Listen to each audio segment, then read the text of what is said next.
dari debat itu kemudian muncul perselisihan, kemudian ditambahin lagi ada hoak, berita-berita yang saling menjatuhkan.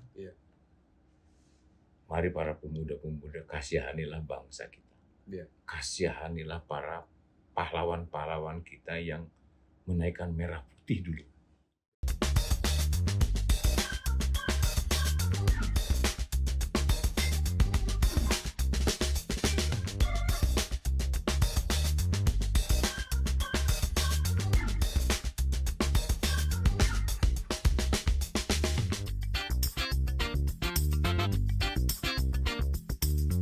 Halo teman-teman Aman, anak muda amankan Indonesia.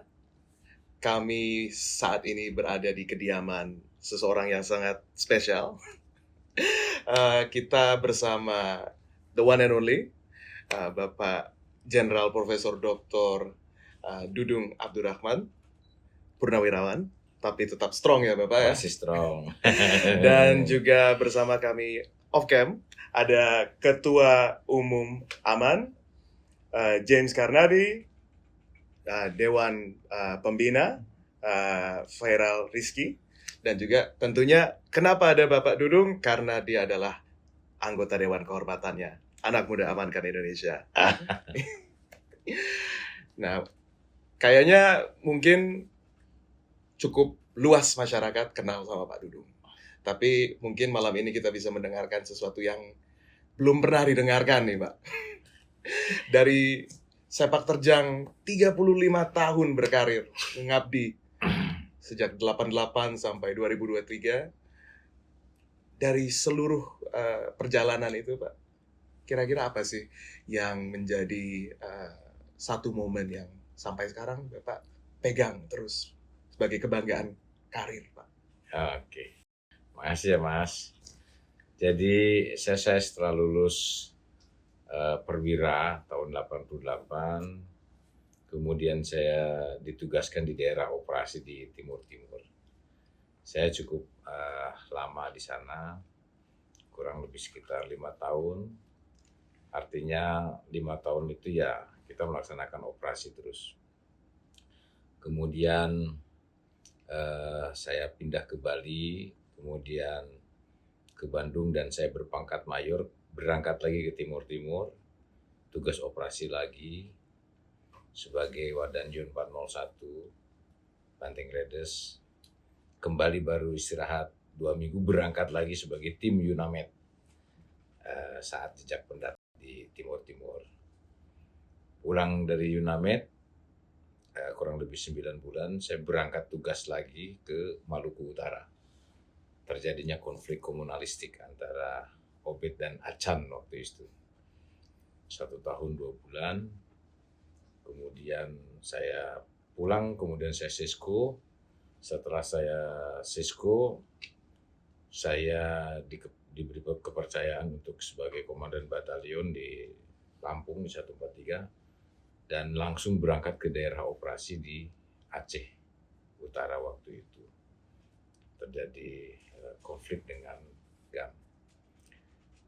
Nah, sekelumit itulah kemudian jenjang karir saya selanjutnya sampai tingkat ke Kepala Staf Angkatan Darat, yang terkesan bagi saya bahwa saya memang lahir di daerah operasi. Jadi banyak juga perwira-perwira yang ya banyak sekolahannya daripada operasinya gitu ya. Kalau saya memang matang di daerah operasi, sehingga mungkin seperti kejadian waktu saya Pangdam Jaya dan seterusnya, bagi saya tidak ada rasa takut. Karena saya sudah terbiasa menghadapi gempuran tembakan-tembakan dari musuh, termasuk situasi-situasi yang sulit apapun. Yang saya takuti hanya Yang Maha Kuasa. Siap, Bapak. Jadi saya tidak ada yang saya takut. Itulah pengalaman-pengalaman yang sangat berharga. Sering saya sampaikan bahwa pemimpin itu harus berani mengambil risiko. Kalau tidak berani mengambil resiko, maka itu bukan seorang pemimpin. Dan pemimpin itu harus berani ngambil keputusan. Kalau keputusan itu benar berarti bagus, kalau salah masih bagus daripada tidak berani sama sekali. Itulah Siap. pemimpin. Artinya pemimpin harus punya karakter. Ya. Disitulah saya mungkin terbentuknya karakter saya pemberani, petarung, dan jagoan itu karena memang saya matangi di daerah operasi. Bukan karena anak sekolahan. Iya. Ya, itu Mas kira-kira. Wah, ini yang hanya kita baca di buku ya. Bapak saksi sejarah ada di lapangan dari Timur Timur, Ya. Maluku, Aceh. Dan sepertinya dari sepak terjang Bapak dan juga pengalaman yang bukan di sekolah Ya. tapi di lapangan. Ya. Ini sepertinya juga sangat menginspirasi nih. Kemarin saat awal-awal adanya Komcat, Pak. Oh, Komando Cadangan, antusiasme anak muda seluruh Indonesia menjadi abdi nasional, berkontribusi untuk bangsa. Bagaimana rasanya Pak untuk mengemban dan mengembangkan Komcat di tahun-tahun awal-awalnya ini Pak? Begini Mas, Komcat itu kan ide atau gagasan yang muncul dari Pak Prabowo, dari Menhan, bukan dari Angkatan Darat. Jadi Pak Prabowo ini mungkin menginspirasi seperti di luar negeri. Kalau di luar negeri kan memang ada undang-undangnya tentang bela negara, tentang wajib militer, sehingga umur 18 tahun sampai 22 tahun wajib militer, seperti di Singapura, Korea, di Amerika, dan beberapa negara lainnya. Artinya memang benar bahwa kekuatan itu ada di rakyat, ya, bahwa pertahanan negara itu ada di rakyat. Namun di Indonesia itu baru ada undang-undang tentang bela negara, sehingga inilah payung hukumnya yang akhirnya beliau membentuk Komcat. Nah, prosesnya adalah Komcat itu dibantu oleh TNI Angkatan Darat dalam rangka rekrutmen sampai kepada pendidikan. Rupanya para pemuda-pemuda itu tidak disangka begitu antusias karena Komcat itu ada yang sudah bekerja, ada yang pengangguran, tetapi dilatih secara militer walaupun hanya 3 bulan, tetapi antusiasme masyarakat itu khususnya para pemuda itu luar biasa. Sehingga memang menurut saya bahwa tidak khawatir kalau bangsa kita ini masih menaruh harapan bahwa pemuda-pemuda kita itu sebetulnya militan. Mungkin ini yang diwariskan oleh para pahlawan-pahlawan bangsa kita. Yeah. Sehingga adanya suatu tantangan demi bangsa dan negara, mereka bangkit untuk maju. Dan Angkatan Darat saat itu pun merespon cepat, sehingga pendidikan-pendidikan dilaksanakan di Rindam masing-masing. Kalau nggak salah setiap gelombang itu sekitar 3.500. Dan ini sudah 3 gelombang kalau tidak salah. Dan ini melahirkan Komcat-Komcat yang akhirnya di daerah-daerah ini akhirnya menjadi pembangkit semangat bagi lingkungannya masing-masing, minimal keluarganya. Karena perubahan karakter itu muncul, baik disiplin, loyalitas, menjaga kehormatan dan sebagainya, itu muncul dari para Komcat-Komcat. Ya, harapan ke depan mudah-mudahan ini bisa dikembangkan, menurut saya ditingkatkan, sehingga ya harapan saya mungkin diundang-undangkan wajib militer seperti Setuju, di Bapak. Singapura, Setuju. gimana, betul kan? Ya. Karena kalau terjadi sesuatu tuh rakyat Indonesia sudah siap seperti dulu. Jadi rakyat bahu-membahu. Belum ada TNI itu kan rakyat tuh yang menyerang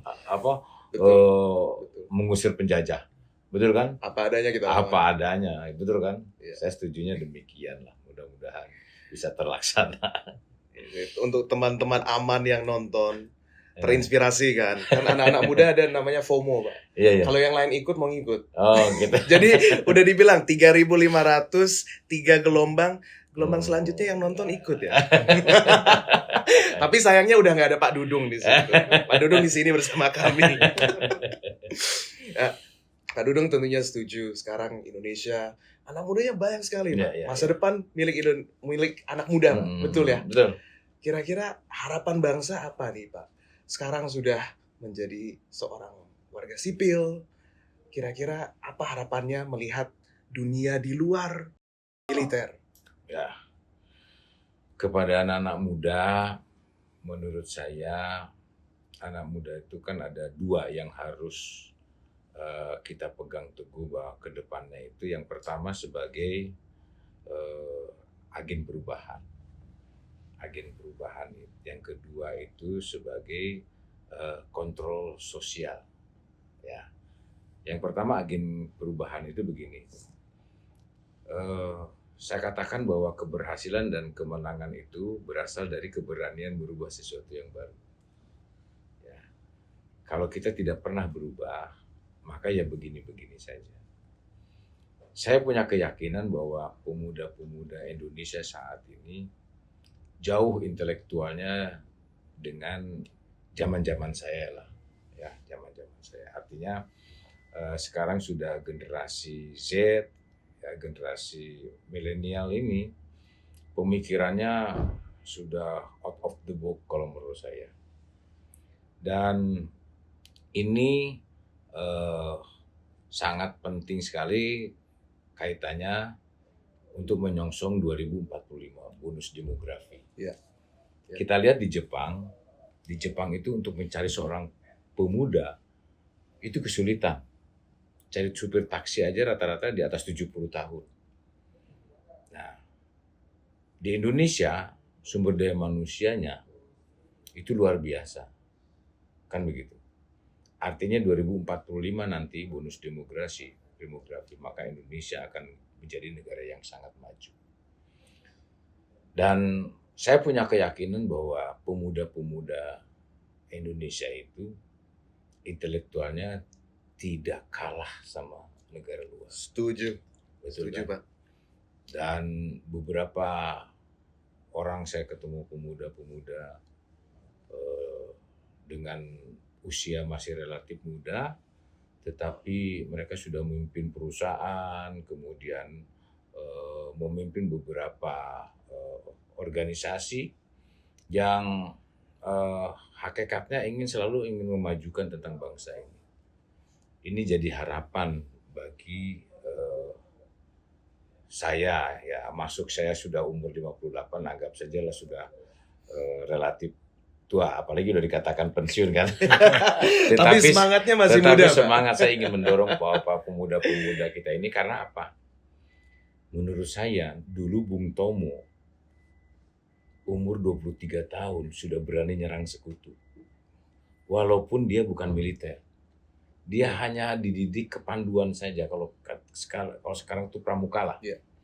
23 tahun. Muhammad Toha berani meledakkan bom di Bandung. Bom gudang senjatanya sekutu dengan Belanda. Itu coba umur 19 tahun. Bayangkan. Kemudian Jenderal Sudirman umur 31 tahun sudah berani menentukan bergerilya demi tegaknya negara kesatuan Republik Indonesia. Artinya dengan situasi dan kondisi yang mencekam seperti itu, pemuda-pemuda kita luar biasa. Begitu juga, ingat tahun 1908 sampai 1945, hanya 37 tahun Indonesia bisa merdeka. Kita mundur ke belakang, kita dijajah oleh Belanda 350 tahun. Tetapi 1908 bangkit Budi Utomo. Para pemuda-pemuda, Yong Java, Yong Celebes, Yong Ambon, dan sebagainya. Itu hanya pemuda-pemuda umur 18 sampai 19 tahun. Betul, Pak. Yang dimotori oleh Dr. Wahidin Sudirohusodo. anak-anak muda. Betul kan? Betul. Di zaman itu dia sudah punya pemikiran seperti itu.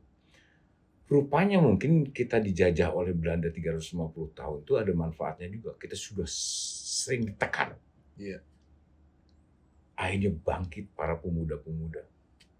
Sekalipun dengan bambu runcing, dia berani melawan serangan sekutu baik darat, laut maupun udara.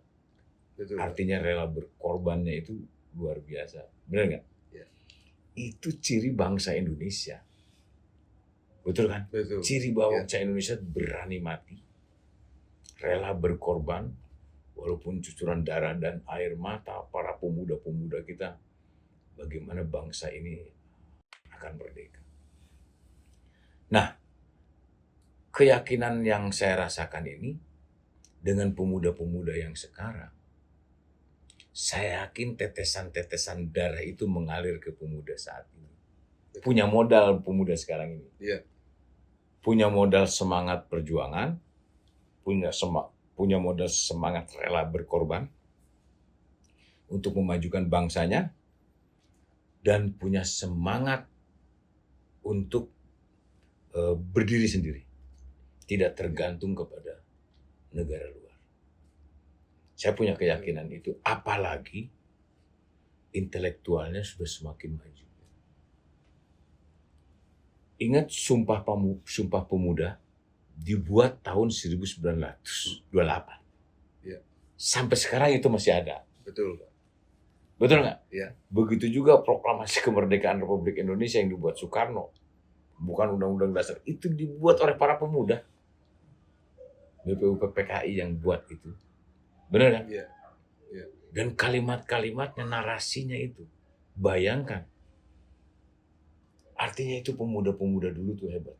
Tetapi saya punya keyakinan pemuda sekarang lebih hebat lagi. Betul kan? Betul, Pak. Minimalnya pemuda-pemuda sekarang itu tidak mau menyia-nyiakan bahwa hasil perjuangan bangsa Indonesia itu yang mengorbankan jiwa dan raga disia-siakan oleh pemuda sekarang. Ya. Nggak mau dia. Saya punya keyakinan itu. Ya. Ya. Saya makanya optimis bahwa negara ke depan ini bakal lebih maju.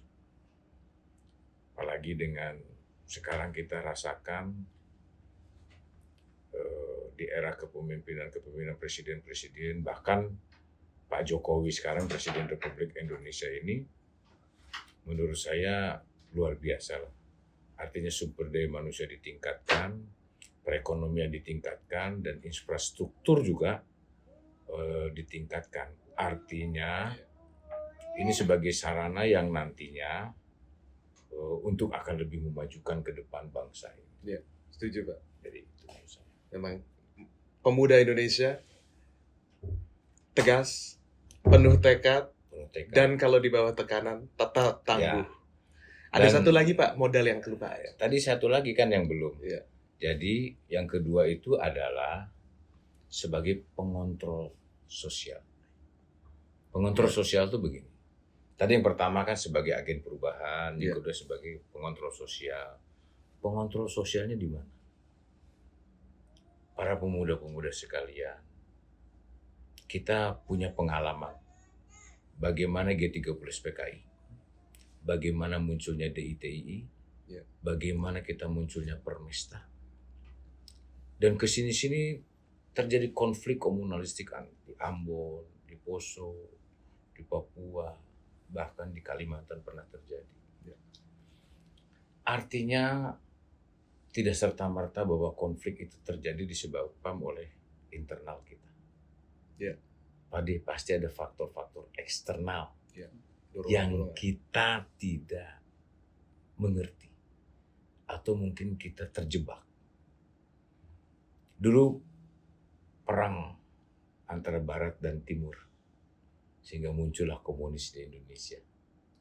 Terjadi ketegangan, betul kan? Akhirnya korbannya di Indonesia. Saling bunuh-bunuhan. Nah, harapan saya para pemuda-pemuda sudah mulai jeli terhadap perkembangan situasi. Setiap ada perkembangan situasi, maka para pemuda-pemuda harus jeli di lingkungannya masing-masing. Di lingkungan kos-kosannya mungkin, di lingkungan pendidikannya, di lingkungan bergaulnya, dan segala macam. Apabila terjadi perkembangan-perkembangan yang kira-kira janggal, Ya. maka diantisipasi, disikapi. Ya. Saya katakan dalam hidup ini dari 100% itu hanya 20% yang kita lakukan. Tapi 80%-nya bagaimana kita mensikapi hidup. Ya. Analisa aja. Analisa. Setiap perkembangan seperti sekarang ini, politik aja kita Ya. anggap.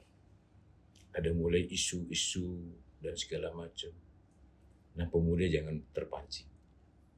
Menenangkan. Karena pemuda ini menurut saya itu merupakan suatu potensi yang luar biasa. Tetapi kalau tidak dikemas dengan baik, ini bisa membahayakan. Ibarat petasan itu pemuda itu sumbunya pendek. Ya, Ngaku Pak, ngaku. kalau tidak segera tidak diberikan suatu pemahaman yang mendalam, ditelan mentah-mentah. Iya. Betul kan? Iya. Saya punya keyakinan pemuda-pemuda saat ini bisa analisa. Jadi anggap situasi politik saat ini dari ketiga paslon misalnya ya, mereka saling berdebat dan segala macam. Tapi kita yakini dari tiga paslon ini kan mereka kenal semua. Betul kan? Dan mereka ya sama-sama. Dulu Pak Anies pernah diangkat Pak Prabowo. Pak Mahfud MD pernah ketua tim suksesnya Pak Prabowo. Begitu juga Pak Ganjar dibesarkan Pak Jokowi. Begitu juga Pak Muhaimin juga pernah menterinya Pak Jokowi. Dan di lingkungan itu kan sebetulnya mereka dikenal bertiga. Jangan sampai nanti dari debat itu kemudian muncul perselisihan. Ya. Kemudian ditambahin lagi ada hoax, berita-berita yang saling menjatuhkan. Ya. Mari para pemuda-pemuda, kasihanilah bangsa kita. Ya. Kasihanilah para pahlawan-pahlawan kita yang menaikkan merah putih dulu. Betul. Apa iya kita harus hancur hanya gara-gara perbedaan pilihan? Ya. Benar nggak? Padahal Toh Bhinneka nanti Tunggal Ika, Pak. kenyataannya juga mereka juga nanti akan bersahabat lagi. Saya punya keyakinan itu siapapun yang jadi nanti itu pasti akan merangkul lagi. Seperti Pak Prabowo dulu dengan Pak Jokowi. Sekarang Pak Prabowo jadi mendukung Pak Jokowi untuk sebagai stafnya, sebagai menterinya. Betul kan? Iya. Jangan nanti di atas debat panas, di bawah cakar-cakaran. Ini saya kasihan nanti bangsa ini. Ini yang para pemuda-pemuda mari kita bangkit untuk mengkanter itu bersama-sama. Setuju, Pak. Demi persatuan dan kesatuan bangsa yang kita cintai. Karena nanti pemuda-pemuda nanti akan ke depan memimpin bangsa ini. Betul kan? Betul, Pak. Ingat kejadian 98. Porak-poranda kita. Pasti menurut saya ada sutradara dari luar. Nah ini jangan sampai ini terjadi. Ya. Benar kan? Ya. Udahlah. Kita sama-sama membangun bangsa ini ke depannya. Dan saya berharap pemuda ke depan harus punya karakter. Harus punya moral yang baik. Artinya begini bahwa di dalam Islam itu ada syariat, ada akidah, dan ada akhlak. Jadi syariat itu dia mengenal tentang syarat-syarat sebagai orang Islam. Jadi salah satunya adalah syahadat, 2 sholat, 3 zakat, 4 puasa, 5 munggah haji. Itu syarat-syarat sebagai orang Muslim, seorang Islam. Tetapi ada juga akidahnya. Akidah itu adalah kepercayaan, iman kepada Allah, iman kepada Rasul, kepada kitab dan sebagainya. Ini kepercayaan kita kepada. Tapi yang lebih penting itu adalah akhlak. Ya. Akhlak itu kepribadian. Makanya para pemuda-pemuda kita, saya tidak khawatir bahwa bangsa kita ini bangsa yang paling baik sedunia, menurut saya. Mas kan pernah ke luar negeri, Iya. kemana-kemana. Paling enak itu hidup di negara kita kan. Betul. Betul kan? Rumah sendiri, Bang. Rumah sendiri dan ramah-ramah. Iya. Betul kan? Iya. Kenapa orang Indonesia itu saya katakan sangat baik, sangat dermawan, sangat peduli, sangat toleransi, dan orang Indonesia itu tidak mau melihat orang sengsara. Iya. Orang yang teraniaya, orang yang dipojokkan, orang yang dihina, dicaci maki. Makanya kalau kita lihat di media sosial, orang yang menjatuh-jatuhkan seseorang, menjelek-jelekan seseorang, menuduh orang, memfitnah orang, dan punya niat jelek kepada orang, pasti dia tidak pernah punya tempat. Dan tidak punya ada pengikut. Karena orang Indonesia adalah orang yang baik. Iya. Benar kan? Pak? Setuju, Pak. Di mana-mana selalu ingin menaburkan tentang kebaikan. Iya. Betul nggak? Kita susah sekarang untuk mencari orang yang tidak baik. Rata-rata baik. Betul kan? Karena selalu orang Indonesia selalu menebar kebaikan di mana-mana. Jadi kalau ada yang berita-berita hoax untuk menjelek-jelekan salah satu paslon, menjelekkan kepala negara dan sebagainya, saya sering katakan begini ya. Jangan pernah percaya kepada lidahmu, sementara hatimu sedang tidak baik.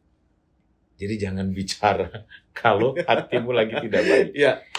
Pasti tidak terkendali, yang akhirnya ngaco. Benar kan? Iya, betul, Pak. Tanpa disadari bahwa yang menyampaikan itu salah satu pernah jadi tokoh, pernah ditolong, kemudian sekarang menjelek-jelekan. Iya. Seperti kacang lupa dengan kulitnya gitu. Iya. Harusnya dia syukuri dia pernah ditolong, pernah dibantu. Dan tanpa dia sadari bahwa apa yang dia ucapkan itu sangat mempengaruhi masyarakat. Seakan-akan benar karena yang ngomongnya tokoh gitu loh. Iya. Kan begitu ya. Yang ngomongnya itu tokoh, saya nggak habis pikir itu. Kalau saya sih berpikir begini ya. Kok tega itu hanya ingin merusak bangsanya sendiri.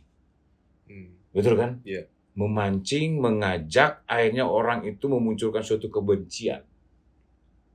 Betul kan? Iya.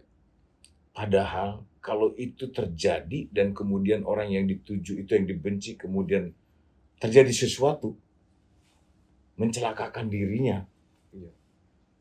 Apa dia nggak merasa berdosa gitu? Betul. Benar kan? Iya. Makanya saya punya keyakinan kepada Allah Subhanahu wa Ta'ala, Tuhan yang Maha Kuasa.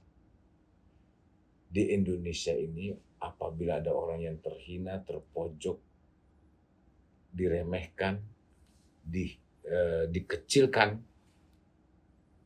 itu bukan semakin rendah, semakin nista, tapi dia semakin besar. Betul. Karena Tuhan pasti akan melindungi yang dihinakan. 100%, Pak. Betul nggak? Iya. Percaya aja sama saya. Betul kan? Iya. Nah ini tanpa disadari sama orang-orang yang berani berucap. Kalau saya sendiri, ya kalau saya berucap menjelekkan seseorang, saya akan malu kepada anak istri saya lah. Apalagi di media. Iya. Betul kan? Iya. Apalagi mengatasnamakan rakyat lagi. Menjelekkan orang. Pasti sama anak istri saya, Bapak kok begitu, ngomong begitu. Malu saya. Betul kan? Iya. Iya. Saya juga merasa saya ini sekarang sudah tokoh nasional nih. Oh, tentu, Pak. Betul kan? Tentu. Saya kalau menjelekkan orang, Iya. memaki-maki orang saya. Iya. Saya punya gambaran dari Pak Jokowi. Saya kalau ngobrol dengan beliau, termasuk Pak Prabowo, saya kenal dengan beliau itu. Tidak pernah menjelekkan orang. Iya. Mas, Tuhan itu melihat orang bukan dari kepalanya, tapi dari Hatinya. begitu juga Mas bergaul kan. Ya. Kalau satu ini hatinya busuk saja, betul kan? Ya. Ada niat jelek aja pasti Mas gak akan lama. Bener kan? Iya. Betul. Itulah Tuhan seperti itu. Manusia juga seperti itu, betul kan? Iya. Tidak pernah lihat dari kepalanya, tapi sepinter apapun orang itu, tapi kalau ininya busuk, maka keluarnya juga akan busuk. Makanya berangkat dari hati yang baik, pikiran yang baik, ucapan yang baik, tindakan yang baik, maka kembalinya akan baik. Benar kan? Iya. Begitu, Mas. Jadi pemuda adalah satu perubahan, Agen perubahan. dan kedua dan adalah sebagai pengontrol sosial. penyeimbang sosial, pengontrol sosial. Jangan mau dipancing, Jangan jangan mau sumbu pendek, Jangan sabar. Apalagi yang cowok ya Pak, biasanya sumbunya Ya, pendek. sekarang sudah ada generasi muda nih, bener kan? Apalagi pakai sosmed Pak. Iya. Kalau sumbu pendek meledaknya cepet. Cepat. Tinggal klik-klik aja Pak. Iya, jadi jangan sampai punya pikiran jelek, Iya. punya ucapan yang jelek, apalagi di-upload di medsos. Betul. Ah, itu janganlah. Mungkin Jadi berpikiran positif aja lah. biasanya nih Pak, kalau misalnya anak muda ditanya tokoh yang digemari siapa. Tapi kali ini saya mau puter. Kalau Bapak tadi bilang anak-anak muda sekarang di Indonesia banyak yang mantep. Ya. Ada nggak satu Pak yang Bapak inget? Wah ini anak muda ini nih keren ini. Saya kalau satu tidak ada, Satu nggak ada. tapi banyak aja. Banyak ya. Saking banyaknya gitu kan. Bener. Saya lihat ini, aduh Iya. bagus.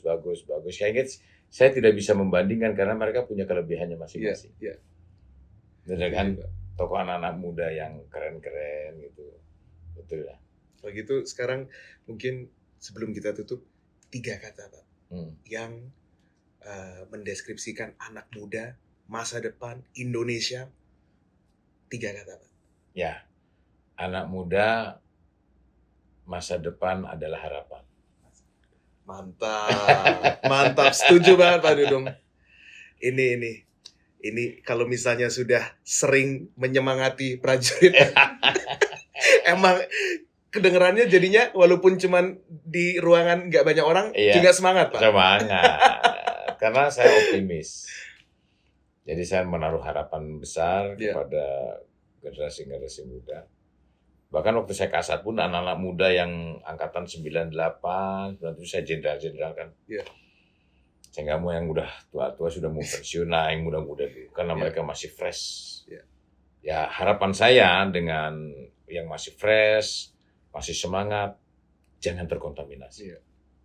Jangan terkontaminasi oleh orang-orang yang sengaja memecah belah persatuan dan kesatuan. Iya. Jadi saya katakan, jangan pernah percaya kepada lidahmu di Iya. saat hatimu sedang tidak baik. Tuh. Sudah betul dan sudah seharusnya anak muda amankan Indonesia. Amankan. Makanya ada Pak Dudung, makanya ada aman. Terima kasih Oke, banyak terima Jenderal kasih. Dudung, sudah gak rasanya tapi cepat sekali, tapi banyak sekali ide yang kita dapatkan, banyak semangat. Terus tonton, terus tunggu, siapa tahu nanti ada kata-kata mutiara lebih lagi. Mungkin dari Pak Dudung, Ya. mungkin dari orang lain. Oke, Aman. aman.